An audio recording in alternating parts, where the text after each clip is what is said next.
Me llamo Clara Valdés. Tengo 66 años. Y durante la mayor parte de mi vida he creído que con paciencia se puede remendar casi todo: heridas, orgullos, incluso los silencios que pesan. Tal vez por eso, cuando el teléfono sonó ese miércoles por la mañana y vi el nombre de mi hijo en la pantalla, mis manos temblaron como si estuviera a punto de abrir un regalo que había esperado por años. «Mamá», dijo Javier, con una calidez que no le conocía hace tiempo. «Ven temprano este sábado. Vamos a festejarte en grande». Hacía meses que no me hablaba más que para preguntarme sobre impuestos o pedirme algún favor. De fondo, escuché la voz ágil y brillante de Sofía. «Tenemos algo especial preparado. No llegues tarde». Por un instante me quedé sin palabras. Miré alrededor de mi pequeña casa en Mérida, la misma donde crié a Javier tras la muerte de su padre. La luz de la tarde caía sobre las fotos enmarcadas en la repisa: cumpleaños, graduaciones, momentos en los que aún éramos un equipo. Claro que sí, logré decir al fin: ahí estaré.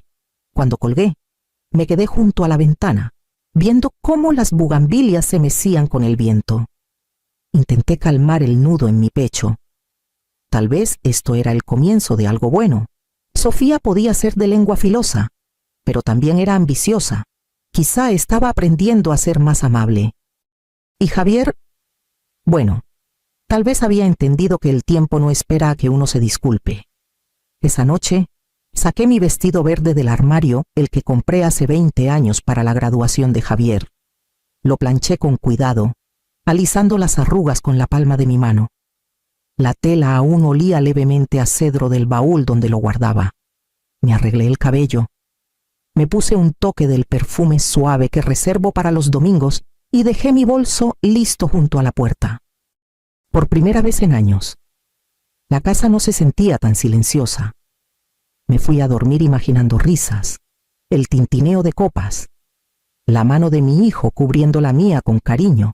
No sabía que para el sábado por la noche, esa misma mano temblaría por una razón muy distinta. El sábado llegó envuelto en una luz dorada que hacía brillar el malecón de Veracruz. Llegué 15 minutos antes, como siempre, alisando la falda de mi vestido verde antes de bajar del taxi. El restaurante era más elegante de lo que imaginaba. Candelabros de cristal destellaban tras las ventanas altas. Meseros con camisas impecables llevaban bandejas que parecían espejos de plata. Por un momento, sentí un orgullo cálido en el pecho. Mi hijo podía permitirse un lugar así. Tal vez la distancia entre nosotros había valido la pena. Una joven hostess me recibió con una sonrisa ensayada. «Buenas tardes, señora. Su nombre, por favor, Clara Valdés». Mi hijo reservó una mesa, Javier y Sofía Morales. Su expresión titubeó. Miró hacia el comedor. Luego sacó de debajo del mostrador una tarjeta plastificada con un cordón. «Por favor, póngase esto, señora. Es para la asignación de asientos». En la tarjeta, en letras mayúsculas, se leía «Invitada limitada». Dudé. Debe haber un error. Antes de que pudiera terminar, la voz de Sofía resonó desde el otro lado del salón. «Mamá, qué bueno que llegaste». Ya estaba grabando con su celular, con esa sonrisa brillante y pulida para la cámara. Javier estaba a su lado, sonriendo con torpeza. Caminé hacia ellos, con la tarjeta colgando contra mi pecho. Sofía se acercó y tocó la tarjeta con una uña perfectamente manicurada. «Ay, Clara, no pongas esa cara tan seria. Es solo por diversión. Igual puedes sentarte y tomar agua». No, Javier soltó una risa débil, esquivando mi mirada. «Sí, mamá, relájate. Eres parte del festejo». Algunos comensales cercanos giraron la cabeza. Con una mezcla de curiosidad e incomodidad, el mesero que me había guiado apartó la vista, fingiendo ajustar los cubiertos. Sentí que me ardían las mejillas, pero forcé una sonrisa y me senté. La mesa relucía con cubiertos de plata. 3 copas de vino por lugar. Platos ya servidos con entradas, pero frente a mí solo había un vaso de agua vacío. Doblé mi servilleta lentamente, con los dedos temblando. Sofía se inclinó, aún grabando. ¿Ves, mamá? Por fin tienes tu noche especial. La risa que siguió fue tan afilada que cortó el murmullo de las conversaciones. Afuera, la marea comenzaba a subir, rozando suavemente los barcos anclados constante, indiferente, como si ya hubiera visto este tipo de crueldad antes. Los platos de la cena fueron retirados casi tan pronto como llegaron, reemplazados por una carpeta brillante que Sofía deslizó hacia mí. El bullicio a nuestro alrededor se apagó bajo el peso de su repentina seriedad. «Mamá», comenzó, con un tono dulce pero ensayado, «queríamos hablarte de algo importante. Javier y yo estamos preocupados por ti viviendo sola a tu edad, lidiando con tantas cuentas, así que tomamos la iniciativa de preparar unos documentos para facilitar las cosas». Miré a Javier, pero él solo bajó la vista, trazando el borde de su copa con un dedo. Sofía abrió la carpeta, mostrando pilas de papeles con letras pequeñas y sellos notariales. «Son solo autorizaciones básicas», dijo con ligereza. «Poder notarial, transferencia de propiedades, cosas legales sencillas. Esto nos permitirá manejar todo por ti, pagar impuestos, mantener tu casa. No tendrás que preocuparte por nada». Su uña perfectamente pintada señaló una línea cerca de la parte superior. Mi nombre aparecía una y otra vez, seguido por los suyos. Sentí que se me cerraba la garganta. Javier finalmente habló, con voz baja, casi apologética. «También encontramos un lugar para jubilados en las afueras de Xalapa. Es privado, seguro, muy bonito. Tendrías tu propia habitación con vista al jardín». Las palabras quedaron suspendidas como un aire húmedo. Por un momento, pensé que había escuchado mal. «Un lugar para jubilados», logré decir. «Javier, mi casa». Él me interrumpió suavemente. «Tendrías todo lo que necesitas, mamá, pero no puedes vivir sola para siempre». Sofía sonrió con frialdad. «Exacto. Has hecho tanto por nosotros, ahora déjanos cuidarte. Solo necesitamos tu firma». Miré el bolígrafo que había colocado cuidadosamente junto a mi plato. Su peso parecía enorme. La música del restaurante se desvaneció en un zumbido bajo y solo podía escuchar mi propio pulso. Cuando no me moví, la sonrisa de Sofía se tensó. «Si tienes problemas para entender los documentos, podemos pedir una evaluación. Es algo común cuando hay dudas sobre la capacidad mental». Javier se estremeció, pero no dijo nada.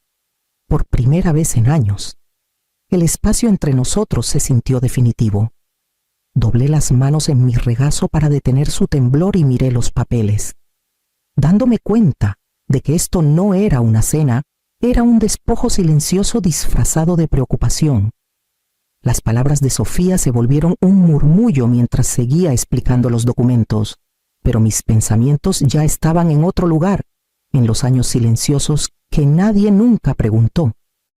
Tras la muerte de mi esposo, Esteban, en un accidente automovilístico en una carretera mojada cerca de Coatepec, no quedó nadie para sostener el suelo bajo mis pies. Javier tenía solo 10 años. Acepté todos los trabajos que pude cosiendo cortinas para un hotel, remendando uniformes para una empresa de limpieza, incluso planchando manteles para un restaurante que nunca podía darse el lujo de dar propinas.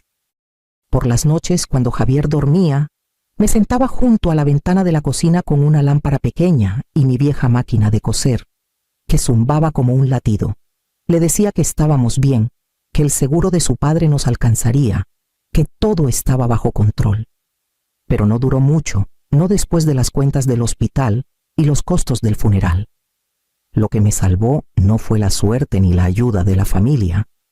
Fueron los anuncios de remates hipotecarios que encontré escondidos en las últimas páginas del periódico local. En ese entonces, las casas en la periferia de Mérida se vendían por menos que un coche usado. Compré una, luego otra, siempre a mi nombre de soltera, Clara Montes, para mantenerlas separadas de las deudas de Esteban. Yo misma las limpiaba, pintaba las paredes, las rentaba a parejas jóvenes que apenas comenzaban. Nada lujoso, pero constante. Cuando los trámites se complicaron, recurrí a Antonio Rivera, un viejo amigo de Esteban que se había convertido en abogado. Tenía una manera tranquila y una mirada aguda. La primera vez que lo vi tras el funeral, me dijo: «Eres más fuerte de lo que crees, Clara. Solo no dejes que lo sepan todavía», sonrió entonces, amable pero astuto. Durante 20 años, Antonio manejó mis escrituras y cuentas. Nunca habló de ello con nadie, ni siquiera cuando Javier comenzó a presumir el coche nuevo que Sofía había elegido a crédito. Sofía seguía hablando ahora, su voz suave y segura, describiendo cómo podía firmar con confianza. El rostro de Javier estaba pálido bajo la suave luz del restaurante. No me miraba a los ojos. Tomé mi vaso de agua para estabilizar mi mano. Bajo el mantel, saqué mi celular de mi bolso. La pantalla brilló débilmente contra el lino. Mis dedos actuaron por instinto, escribiendo un mensaje que nunca imaginé necesitar enviar a Antonio. Cancela todo. Cuando dejé el teléfono, Sofía seguía hablando. El mesero vino a rellenar mi vaso, sus ojos desviándose hacia mí con un rastro de compasión. Asentí un agradecimiento, con una sonrisa pequeña pero firme. Por primera vez en años, sentí que algo cambiaba dentro de mí. No era enojo, no era miedo, sino el peso tranquilo de la certeza. Había pasado décadas construyendo una vida desde retazos, hilo por hilo. Pensaron que podían deshacerla con un bolígrafo. Doblé mi servilleta, puse las manos sobre la mesa y esperé. Afuera, la marea estaba cambiando. Para el postre, la confianza de Sofía se había vuelto frágil. Su risa salía demasiado rápido, sus palabras demasiado brillantes. Javier revisaba su celular cada pocos minutos, fingiendo mirar mensajes, aunque su mandíbula comenzaba a tensarse. Entonces comenzó. Un zumbido agudo, seguido de otro. La luz de su pantalla parpadeó contra la copa de vino. Su rostro palideció mientras revisaba las notificaciones, alertas bancarias, transacciones fallidas, algo sobre acceso a cuentas restringido. «¿Qué pasa?», preguntó Sofía, con voz casi susurrante. «Seguro es un error», murmuró él, tocando la pantalla con furia, pero el color se le escapó de las mejillas. Intentó con otra tarjeta. El mesero regresó un minuto después, murmurando cortésmente: «Lo siento, señor, fue rechazada». Sofía soltó una risita nerviosa. «No puede ser. Prueba con la mía». La máquina sonó de nuevo rechazada. La risa se le apagó en la garganta. Sacó otra tarjeta, luego otra. Cada vez, el sonido se repetía frío, mecánico, final, a nuestro alrededor. El restaurante zumbaba con una incomodidad silenciosa. Los comensales fingían no notar, con los tenedores en el aire. Me quedé quieta, con las manos dobladas junto al vaso de agua vacío, la tarjeta en mi pecho. Invitada limitada captó la luz por última vez. Me la quité, la puse junto a mi plato y saqué mi bolso. El murmullo de sus susurros de pánico llenó el aire mientras ponía 3 billetes doblados sobre la mesa. «Esto es por mi agua», dije suavemente. Los ojos de Sofía se alzaron, la confusión tornándose en miedo. «Me voy», añadí, levantándome de la mesa. «Parece que tienen mucho que resolver». El mesero se hizo a un lado, abriendo paso mientras caminaba hacia la puerta. Detrás de mí, las voces subían, la de Javier cortante, la de Sofía desesperada, mientras el jazz suave del restaurante seguía sonando, imperturbable ante su debacle. Afuera, el aire de la noche olía a sal y lluvia. Me enderecé el abrigo y caminé hacia la noche, calma como la marea. Por la mañana, la satisfacción de la noche anterior se había asentado en una extraña quietud. Me reuní con Antonio en un pequeño café cerca de la Plaza Grande, el mismo donde firmamos nuestra primera escritura hace casi 20 años. Llegó temprano, como siempre, con su maletín de cuero descansando ordenadamente a su lado. «Buenos días, Clara», dijo, con voz tranquila pero pesada. Has desatado una tormenta. Sonreí débilmente. No la desaté, Antonio. Solo dejé de fingir que el agua estaba quieta. Abrió una carpeta delgada, entrecerrando los ojos mientras revisaba los documentos. La empresa de Javier, Finanzas Morales, está bajo auditoría. La investigación comenzó hace semanas, pero tras las congelaciones de cuentas anoche, todo se aceleró. Han estado moviendo fondos a través de entidades fantasma. Arriesgado, mal disfrazado. Mi estómago se apretó. Y Sofía Antonio suspiró. Peor. Usó una de tus propiedades en Mérida, el dúplex de la colonia Alemán, como garantía para un préstamo que nunca planeó pagar. Lo descubrimos solo porque tu propiedad está bajo tu nombre de soltera. Esa separación te salvó. Miré la luz del sol derramándose sobre la mesa, el aroma del café tostado cortando el peso de sus palabras. Se inclinó más cerca, bajando la voz. No es solo mala gestión financiera, Clara. Es fraude de seguros. Inflaron pólizas, presentaron reclamos falsos bajo el patrimonio de tu difunto esposo. Eso ya es terreno criminal. Por un momento, el mundo pareció inclinarse. Todos esos años de paciencia silenciosa habían llevado a esto, a encontrar a mi propia sangre enredada en un engaño que podría destruirlos. Antonio me observó de cerca. ¿Quieres presentar cargos? Negué con la cabeza lentamente. Todavía no. Asintió una vez, entendiendo más de lo que dije. Luego cerró la carpeta y susurró. Paciencia. Entonces, la verdad ya está trabajando. Afuera, las campanas de la catedral comenzaron a sonar medidas, inevitables. El viernes por la tarde, el patio de la escuela brillaba con el calor del inicio de la primavera. Los niños salían en oleadas ruidosas, con mochilas rebotando, sus risas cortando el zumbido de los autos y las chicharras. Entonces, la vi Elena con sus trenzas algo torcidas, sus zapatitos rosados desgastados en las puntas. Cuando me vio, corrió hacia mí, su voz resonando en el estacionamiento. Abuela, me arrodillé mientras me abrazaba por el cuello, su pequeño cuerpo cálido contra mi pecho. Te extrañé, pequeña, susurré.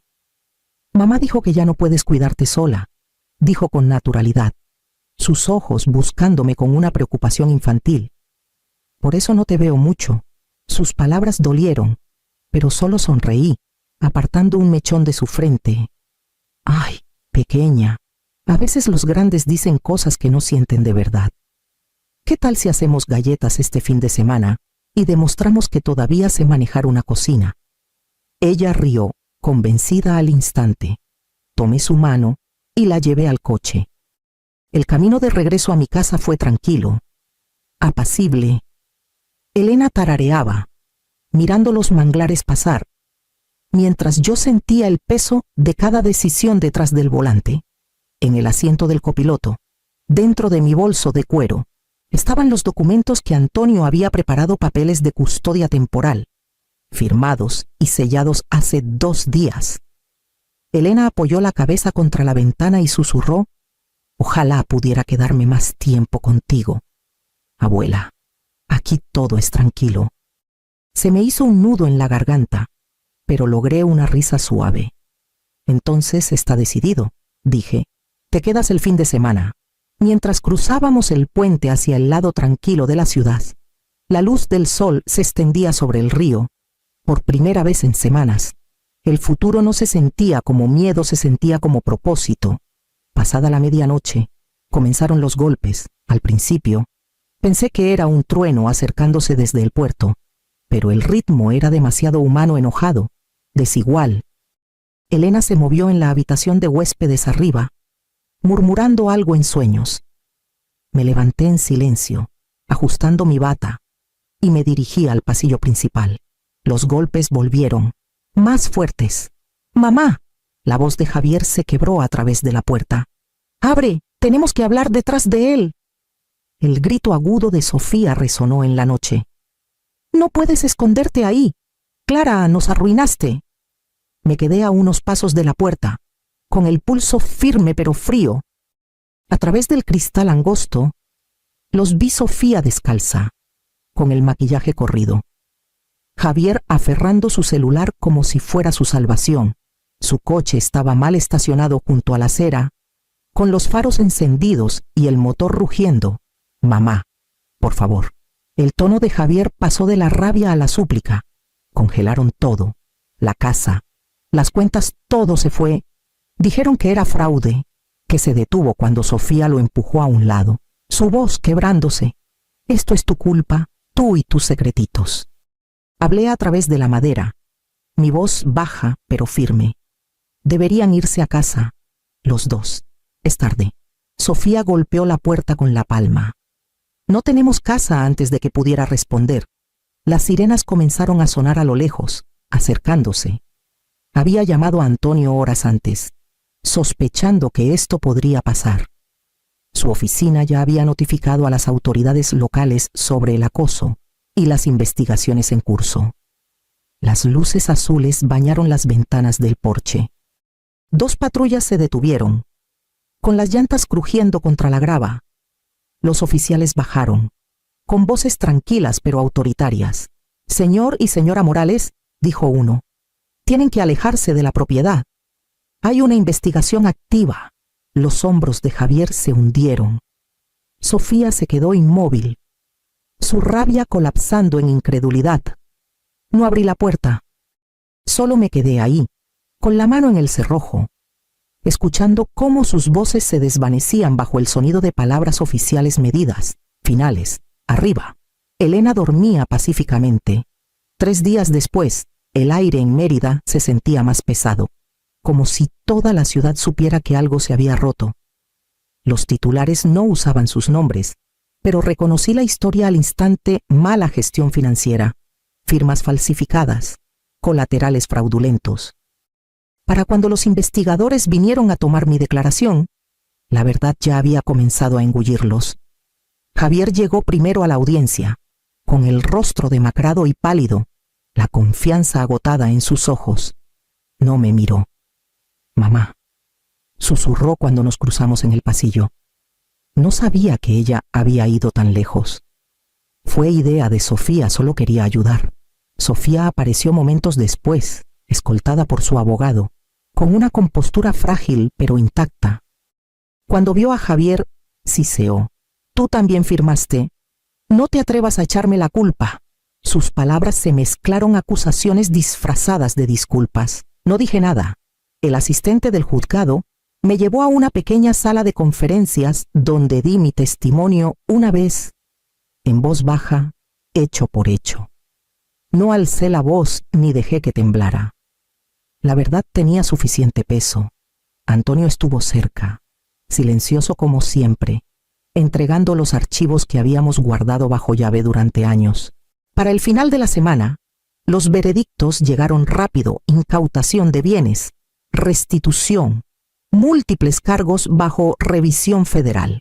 Su casa fue embargada, los autos remolcados, las cuentas vaciadas para pagar lo que se pudiera recuperar. Mérida siguió adelante, como siempre, sus mareas llevando los escombros al mar. Me alejé del ruido, cerrando la reja de mi casa a los reporteros y vecinos curiosos.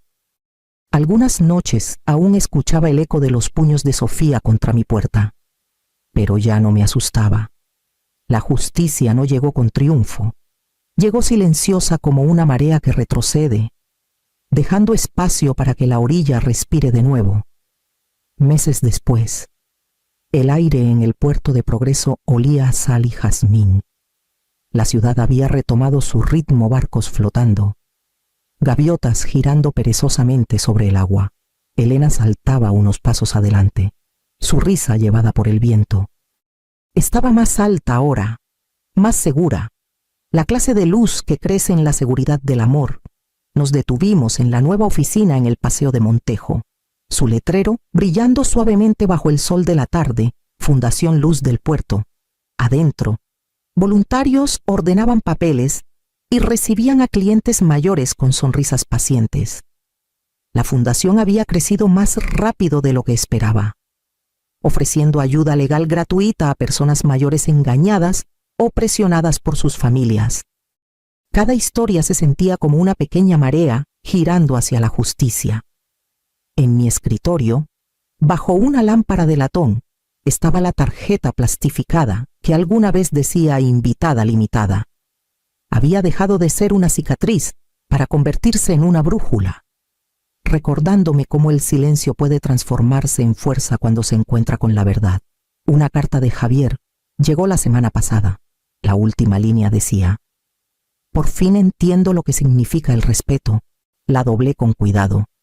La guardé en un cajón y me giré hacia la ventana, donde el reflejo de Elena sonreía junto al mío 2 vidas, firmes e intactas, frente a la luz